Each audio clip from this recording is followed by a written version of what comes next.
Hello all, welcome to LTX classes. మీకు అందరికీ కూడా ఏపీఎస్సి గ్రూప్ 2 రిలేటెడ్ ఒక మంచి గుడ్ న్యూస్ అమ్మా. ఇప్పుడు మనకి ఏపీఎస్సి గ్రూప్ 2 కోసం ఏ సబ్జెక్ట్ అయినా మీరు స్పెసిఫిక్గా కూడా తీసుకునే ఆప్షన్ అనేది మనకు ఎల్టీఎక్స్ క్లాసెస్ వాళ్ళు ప్రొవైడ్ చేస్తున్నారు. అయితే మీకు చాలా మందికి APSC group 2 related recent changes వల్ల సైన్స్ అండ్ టెక్నాలజీ అనేది కొత్తగా యాడ్ చేశారు. సో సైన్స్ అండ్ టెక్నాలజీ ఒకటి స్పెసిఫిక్గా ప్రొవైడ్ చేస్తూ పాలిటీ నేనే డీల్ చేస్తానమ్మా డైరెక్ట్గా.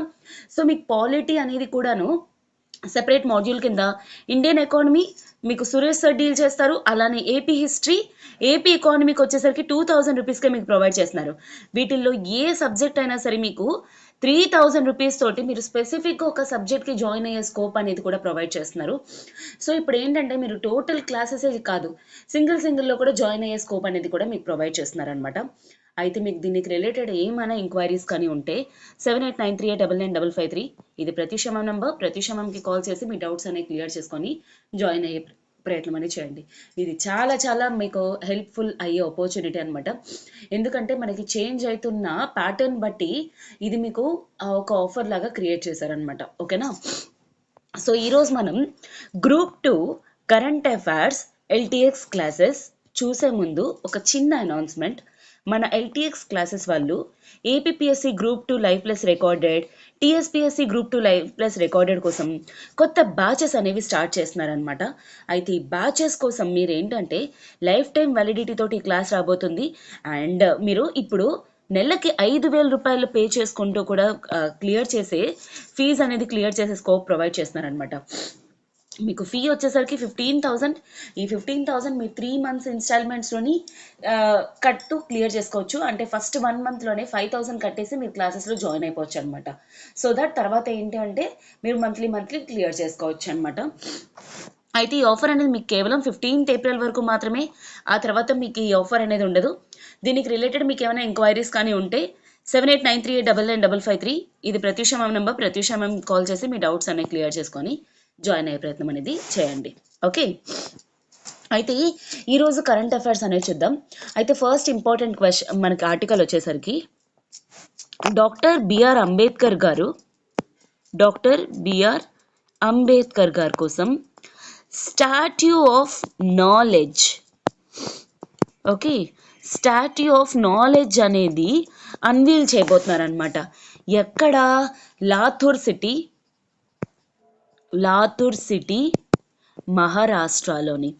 మహారాష్ట్ర లాతూర్ సిటీలోని స్టాట్యూ ఆఫ్ నాలెడ్జ్.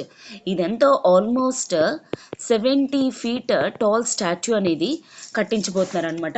యాక్చువల్లీ మనకి April 14th, if at all మీకు April 14th ఐడియా ఉందంటే డాక్టర్ అంబేద్కర్ గారు పుట్టినరోజు అనమాట. ఆ రోజు April 14th.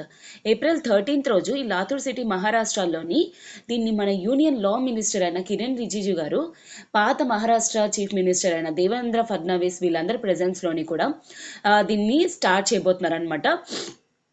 అయితే దీని యొక్క main context, if at all మీకు క్వశ్చన్ వచ్చింది అనుకోండి, statue of knowledge it is of doctor BR Ambedkar గారిది స్టాట్యూ అనేది. మీకు అందరికీ కూడా నేను స్పెసిఫిక్గా చెప్పాల్సిన అవసరం లేదు. డాక్టర్ బిఆర్ అంబేద్కర్ గారు వచ్చేసరికి మన ఇండియన్ కాన్స్టిట్యూషన్ తాలూకా డ్రాఫ్టింగ్ కమిటీ కాన్స్టిట్యూషన్ యొక్క drafting committee chairman. Okay, and even independence తర్వాత first law minister doctor BR Ambedkar గారు అనమాట. ఇతని గురించి ఇతని మెయిన్ ఏంటి అంటే అన్టచబుల్స్ కోసం, ఎస్సీ ఎస్టీస్ కోసం, వాళ్ళందరి కోసం ఏంటి అంటే ఇతను చాలా కష్టపడడం అనేది జరిగింది. వీళ్ళ కోసం అని చెప్పేసి సెపరేట్ ఎలక్టోరేట్ కోసం అని చెప్పేసి అండ్ ఈవెన్ ఎంతో స్ట్రైవ్ చేసి కాన్స్టిట్యూషన్లోని స్పెసిఫిక్ అన్టచబిలిటీ గురించి కానీ, రిజర్వేషన్ గురించి కానీ ఇవన్నీ కూడా ప్రొవైడ్ చేయడం అనేది జరిగింది. అయితే ఇప్పుడు దీని తాలూకా ఇంపార్టెన్స్ ఏంటి అంటే ఈ అన్టచబుల్స్ కోసం ఇతను ఎంత కష్టపడ్డారు అండ్ కాన్స్టిట్యూషన్లోని ఇతని తాలూకా రోల్ అనేది ఎంత ఉంది అని తెలపడం కోసమే ఇంటర్నేషనల్ లెవెల్లోని దీన్ని ఓపెన్ చేయాలనుకుంటున్నారు. ఎందుకంటే this is the one of the kind of statues అనమాట. ఆల్మోస్ట్ 20 days లోపల దీన్ని ఫినిష్ చేయాలనుకుంటున్నారు. ఫస్ట్ కైండ్ ఆఫ్ స్టాట్యూ అనమాట వరల్డ్లోని. Total 35 artists day and nights కష్టపడి కట్టిస్తున్నారు అనమాట. అయితే లీడ్ ఆర్టిస్ట్ వచ్చేసరికి మీకు అక్షయ్ హల్కే. ఓకే. అక్షయ్ హల్కి లీడ్ ఆర్టిస్ట్ అనమాట. మెయిన్ ఇతని అండర్లోని కట్టిస్తున్నారు అనమాట. జస్ట్ 20 డేస్లోనే ఇది క్రియేట్ చేయబోతున్నారు. ఎందుకంటే April 14 డాక్టర్ బిఆర్ అంబేద్కర్ పుట్టినరోజు కల్లాను దాన్ని దా హెలికాప్టర్స్తో ఫ్లవర్స్ అవన్నీ కూడా చేసి అతనికి రెస్పెక్ట్ అనేది అతని ఆనర్కి చెయ్యాలి అని చెప్పేసి డిసైడ్ అయ్యారనమాట. సో అందుకోసమే April 13 రోజు దీన్ని ఇనాగరల్ చేయాలనుకుంటున్నారనమాట. ఓకేనా. So this is about this. And మనకి డాక్టర్ బిఆర్ అంబేద్కర్ గురించి కూడా మనకి చాలా చాలా ఇంపార్టెంట్. December 6, 1966 అతను చనిపోయారనమాట. పుట్టడం మనకి April 14 పుట్టారు, చనిపోవడం December 6. That is important. And drafting committee తాలూకు చైర్మన్ వచ్చేసరికి మనకి డాక్టర్ బిఆర్ అంబేద్కర్ గారు. ఈ పూనా ప్యాక్ట్ అనేది కూడా గుర్తుపెట్టుకోండి. పూనా ప్యాక్ట్ అనేది ఎలక్టోరేట్ గురించి అనమాట. రిజర్వేషన్స్ ఇన్ ఎలక్షన్స్ కోసం ఎవరెవరికి మధ్య, గాంధీకి ఇంకా డాక్టర్ బిఆర్ అంబేద్కర్ గారికి మిడిల్లో అయిన ప్యాక్ట్ ఈ పూనా ప్యాక్ట్. ఓకే. 1932లో అయింది. 31, 32 టైం పీరియడ్లో అయింది. Okay. So that is important. Next article వచ్చేసరికి ఇండియా ఏంటి అంటే global hub for green ship building by 2030. ఎప్పటికల్లా 2030 కల్లా ఇండియా ఏంటి గ్లోబల్ హబ్ అవ్వాలనుకుంటుంది. గ్లోబల్ హబ్ అవ్వడం అంటే అర్థం ఏంటి? గ్రీన్ షిప్ బిల్డింగ్ అంటే ఎటువంటి కార్బన్ ఎమిషన్స్ అనేవి లేకుండా షిప్ బిల్డింగ్ ఇండస్ట్రీ అనేది రన్ అవ్వడాన్ని గ్రీన్ షిప్ బిల్డింగ్ ఇండస్ట్రీ అంటారు. సో అది గ్లోబల్ లెవెల్లోని ఇండియా అనేది ఫేమస్ అవ్వాలి ఈ గ్రీన్ షిప్ బిల్డింగ్లో అని చెప్పేసి రీసెంట్గా ఏంటి అంటే ఒక ప్రోగ్రామ్ అనేది స్టార్ట్ చేసిందనమాట. ఆ ప్రోగ్రామే గ్రీన్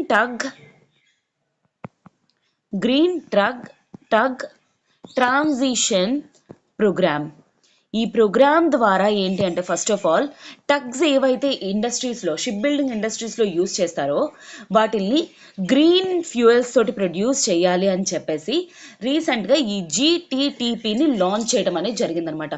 సో దీనివల్ల ఏంటంటే వరల్డ్ లెవెల్లోని ఇండియా షిప్ బిల్డింగ్ ఇండస్ట్రీలోని 2030 కల్లా మనం ఏంటంటే గ్రీన్ అవుతాం అనమాట. అంటే కార్బన్ డైఆక్సైడ్ ఎమిషన్స్ అనేవి చాలా మినిమల్ ఉంటాయి, లేదంటే జీరో ఉంటుందన్నమాట. అయితే దీనికోసం అని చెప్పేసి ఈ టగ్ని గ్రీన్ చేయడం కోసం మనకి బయోఫ్యూయల్ సోర్సెస్ అనేవి యూస్ చేస్తారు. ఈ బయోఫ్యూయల్ సోర్సెస్ ఏంటేంటి? ఎథనాల్ కానీ, హైడ్రోజన్ కానీ, మెథనాల్ కానీ వీటిల్ని యూస్ చేసి ఈ టగ్ని గ్రీన్ చేయాలి అని చెప్పేసి అనుకుంటున్నారు అనమాట. ఈ టోటల్ ప్రోగ్రామ్ అంతా కూడాను ఏ మినిస్ట్రీ చేతుల్లో ఉంది?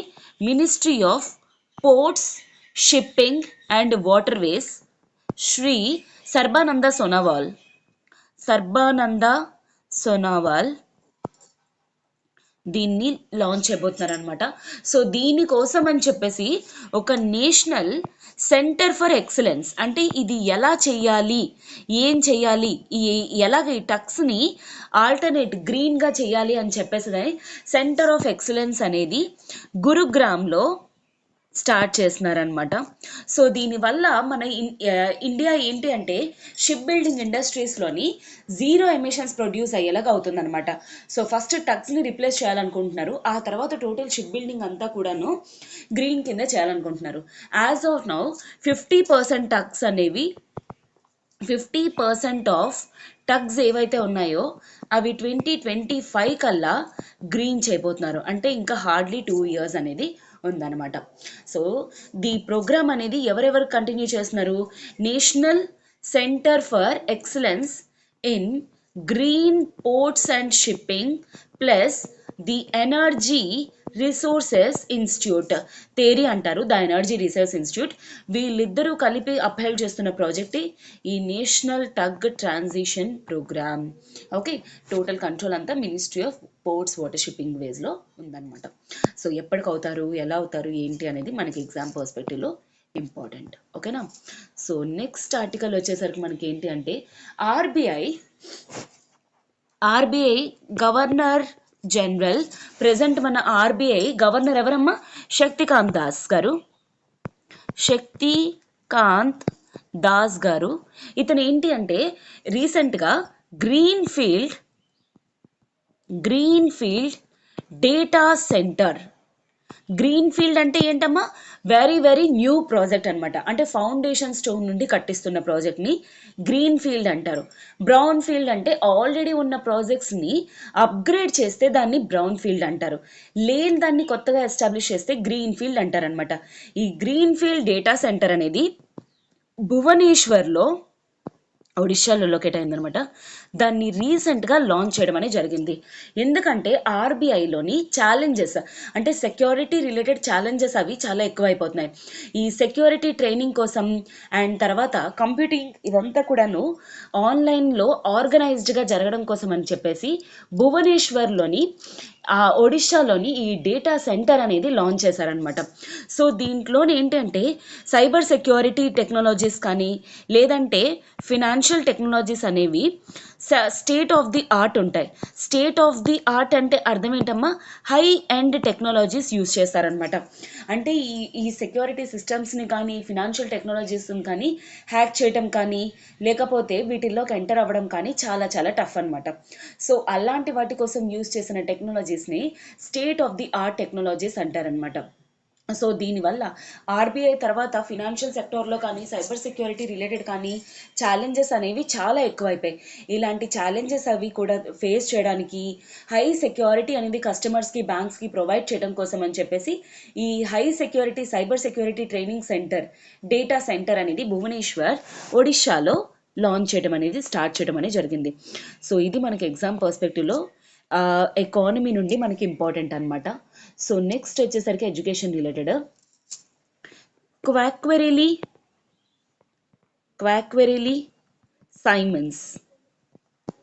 సైమన్స్ అంటే క్యూఎస్ ర్యాంకింగ్స్ అనమాట. ఇవి గ్లోబల్ లెవెల్లోని ఎడ్యుకేషనల్ ఇన్స్టిట్యూట్స్కి ర్యాంకింగ్స్ అనేది ఇస్తుందన్నమాట. ఓకే, అయితే ఇండియా నుండి మనకి ఐఐటి ఢిల్లీకి ర్యాంక్ అనేది రావడం జరిగిందనమాట క్యూఎస్ ర్యాంకింగ్స్లోని. అయితే టాప్ 50లోని ఉన్న ఇండియన్ ఇన్స్టిట్యూట్ ఐఐటి ఢిల్లీ అనమాట. అయితే టోటల్ దీంట్లోని 27 ఎంట్రీస్ లాస్ట్ ఇయర్ జరిగినందుకు గాను ఈ ర్యాంకింగ్ అనేది ఇవ్వడం జరిగిందనమాట. అలాగే టాప్ 100లోని ఈవెన్ ఐఐటి బాంబే ఇంకా ఐఐటి ఖరగ్పూర్ కూడా ఉన్నాయన్నమాట. ఇది కూడా గుర్తుపెట్టుకోండి. అయితే టాప్ 50లోకి వచ్చేసరికి ఐఐటి ఢిల్లీ మాత్రం ఉందన్నమాట. సో దీనివల్ల ఏంటి అంటే ఇండియాలోని ఎడ్యుకేషన్ ఇన్స్టిట్యూట్స్ అనేవి గ్లోబల్ లెవెల్లో కంపీట్ చేయడం అనేది స్టార్ట్ చేసింది. సో లాస్ట్ ఇయర్తో కంపేర్ చేసుకుంటే ఇయర్ ర్యాంక్ అనేది మనకి ఇంక్రీజ్ అయింది. అండ్ సైన్స్ అండ్ టెక్నాలజీ అన్నిట్లోని కూడాను, ఆర్ట్స్ హ్యుమానిటీస్ అన్ని ర్యాంకింగ్స్లోని కూడా ఇండియా ర్యాంకింగ్ అనేది ఇంప్రూవైజ్ అవ్వడం అనేది జరిగింది. అయితే గ్లోబల్ లెవెల్లోకి వచ్చేసరికి ఆర్ట్స్ అండ్ హ్యుమానిటీస్లో టాప్ ర్యాంక్ వచ్చేసరికి Harvard university first rank arts and హ్యుమానిటీస్లో. ఇంజనీరింగ్ అండ్ టెక్నాలజీకి వచ్చేసరికి Massachusetts institute of technology, it's in US అనమాట. లైఫ్ సైన్సెస్ అండ్ మెడిసిన్లోకి వచ్చేసరికి again Harvard is the top again. And next natural సైన్సెస్లోకి వచ్చేసరికి అగైన్ హార్వర్డ్. ఓవరాల్ ర్యాంకింగ్స్లో కూడా హార్వర్డ్ టాప్ ర్యాంకింగ్ కింద ఉండడం జరిగింది. సోషల్ సైన్సెస్ అండ్ మేనేజ్మెంట్ వచ్చేసరికి కూడా హార్వర్డ్. సో టాప్ ర్యాంకింగ్స్ అన్నీ కూడా హార్వర్డ్. కేవలం ఎక్సెప్ట్ దిస్ సైన్స్ అండ్ టెక్నాలజీలోకి వచ్చేసరికి మ్యాసచ్యూసెట్స్ ఇన్స్టిట్యూట్ ఆఫ్ టెక్నాలజీకి టాప్ ర్యాంకింగ్ అనేది రావడం జరిగింది. ఈ ర్యాంకింగ్స్ ఎవరు ఇస్తారు, ఇండియాలో ఏ ర్యాంక్ ఎవరికి వచ్చింది, టాప్ 50లో ఇండియాలో ఉన్న ఇన్స్టిట్యూట్ ఏంటి, ఇలాంటివన్నీ కూడా ఎగ్జామ్ పర్స్పెక్టివ్లో మనం మోస్ట్లీ ఎక్స్పెక్ట్ చేస్తున్న క్వశ్చన్స్ అనమాట. So next article, last article for today, this is related to sports అనమాట. అయితే ఇండియాలోని Rani Rampal, she is the eminent player అనమాట హాకీ రిలేటెడ్. అయితే ఎగ్జామ్లోని మనకి Rani Rampal belongs to which sport అని కూడా అడుగుతారనమాట. So she is the first milestone అనమాట రాణి రంపాల్. ఇండియాలోని ఫస్ట్ విమెన్ నేమ్ పేరు మీద ఒక స్టేడియం అనేది నేమ్ చేయడం అనమాట. అదే మనకి ఇంతకుముందు యాక్చువల్లీ ఎంసీఎఫ్ రాయ్ బరేలీ అనేది ఉండేదన్నమాట. ఇప్పుడు ఆ స్టేడియం పేరు ఏం చేశారు, రాణీస్ గర్ల్స్ హాకీ టర్ఫ్ అయితే తిను హాకీలోని ఇండియాకి కాంట్రిబ్యూట్ చేసిన అండ్ తన అచీవ్మెంట్స్కి గుర్తింపుగా ఈ యొక్క హాకీ స్టేడియంని కాస్త తిన పేరు మీద చేంజ్ చేయడం అనేది జరిగిందనమాట. సో అండ్ ఫస్ట్ విమెన్ అనమాట, ఇప్పటికొచ్చి ఇండియాలో ఏ విమెన్ పేరు మీద ఒక స్టేడియం అనేది లేదు. ఫస్ట్ స్పోర్ట్స్ విమెన్ అనమాట ఈమె పేరు కింద ఒక స్టేడియం అనేది మార్చడం. అందుకే ఇది మనకి ఎగ్జామ్ పర్స్పెక్టివ్లో చాలా ఇంపార్టెంట్ అనమాట. సో నెక్స్ట్ ఏమొచ్చి ఇంటర్నేషనల్ హాకీ గేమ్స్ అనేవి ఉన్నాయన్నమాట. ఆ ఇంటర్నేషనల్ హాకీలోని ఇండియా నుండి వరల్డ్ 22 మెంబర్స్లోని ఎన్నికైన one of the squad member అనమాట. అయితే యాక్చువల్లీ లాస్ట్ 2 years బట్టి because of her injury, last world కప్లోనే ఏంటి అంటే తనకి లెగ్ ఇంజురీ అవ్వడం వల్ల she took a break for 2 years.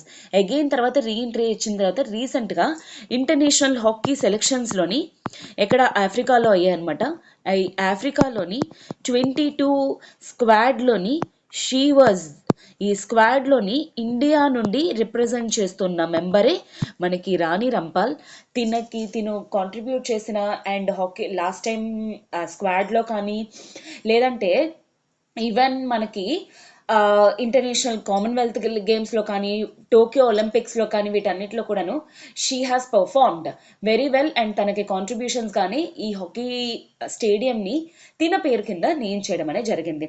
So Rani Rampal related to hockey and ఇది ఎక్కడ రాయ్బరేలీ, ఓకే, రాయ్బరేలీ రేంజెస్లోని ఇది లొకేట్ అయ్యి ఉందన్నమాట. So this is related to exam related and this is it for today.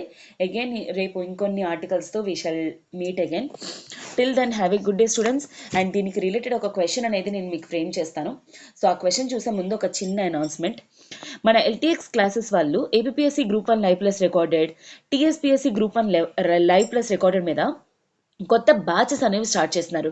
ఇప్పుడు మీకు గుడ్ న్యూస్ ఏంటి అంటే 5,000కే మీరు ప్రిపరేషన్ అనేది స్టార్ట్ చేయొచ్చు అనమాట. సో ఈ కోర్సెస్ అనేవి 40,000 రూపీస్. అయితే మీరు మంత్లీ 5,000 రూపీస్ అనేది పే చేసుకుంటూ మీరు ఈ ఫీ అనేది క్లియర్ చేసి APSC group 1 or TSPSC group 1 syllabus అనేది ఫినిష్ చేయొచ్చు అనమాట. అయితే ఇది మీకు లైఫ్ టైం వ్యాలిడిటీ తోటి వస్తుంది. అంటే ఏంటి, మీరు గ్రూప్ 1 క్లియర్ చేసేంత వరకు కూడా ఎల్టీఎక్స్ క్లాసెస్ తాలూకా సపోర్ట్ అనేది మీకు ఉంటుంది. అయితే ఈ మంత్లీ ఈఎంఐ ఆఫర్ అనేది కేవలం మీకు 15th ఏప్రిల్ వరకు మాత్రమే. ఆ తర్వాత మీకు ఫీజు రివైజ్ అయిపోబోతుంది, అలానే ఈ ఆఫర్ అనేది కూడా పోతుంది. దీనికి రిలేటెడ్ మీకు ఏమన్నా ఎంక్వైరీస్ కానీ ఉన్నాయంటే కాల్ 7893899553. ఇది ప్రత్యూష మ్యామ్ నెంబర్. ప్రత్యూష మ్యామ్కి కాల్ చేసి మీ డౌట్స్ అనేవి క్లియర్ చేసుకొని జాయిన్ అయ్యే ప్రయత్నం అనేది చేయండి. ఓకేనా? Okay, so we shall see the question now. Consider the following statements.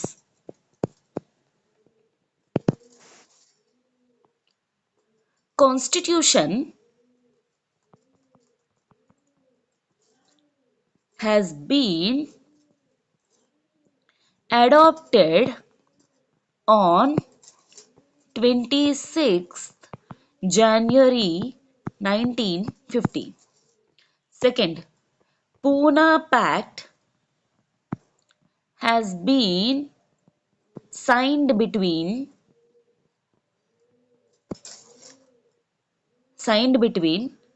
Gandhi ji and Ambedkar ji. Pune Pact is for reservation in elections for only SCs. Which of the following are not true? A 1 and 2, B 2 and 3, C 1 and 3, D none. Okay, so answer ఏంటి అనేది నాకు కింద comment బాక్స్లో mention చేయండి with the reasons also, so that మీకు ఎగ్జామ్లో గుర్తుంటుంది అనమాట. ఓకేనా?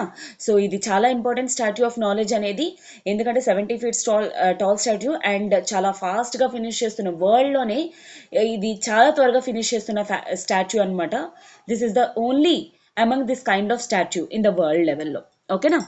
సో దీని రిలేటెడ్ కాన్స్టిట్యూషన్ కానీ డాక్టర్ బిఆర్ అంబేద్కర్ గారు రిలేటెడ్ ప్రతి ఒక్క పాయింట్ని కూడా గుర్తుపెట్టుకోవడానికి ట్రై చేయండి. ఓకేనా? Have a good day students, all the very best for your preparation. Take care. And మీకు ఈ వీడియో కానీ నచ్చినట్లయితే like, share, subscribe to LTX classes channel. Have a good day, take care.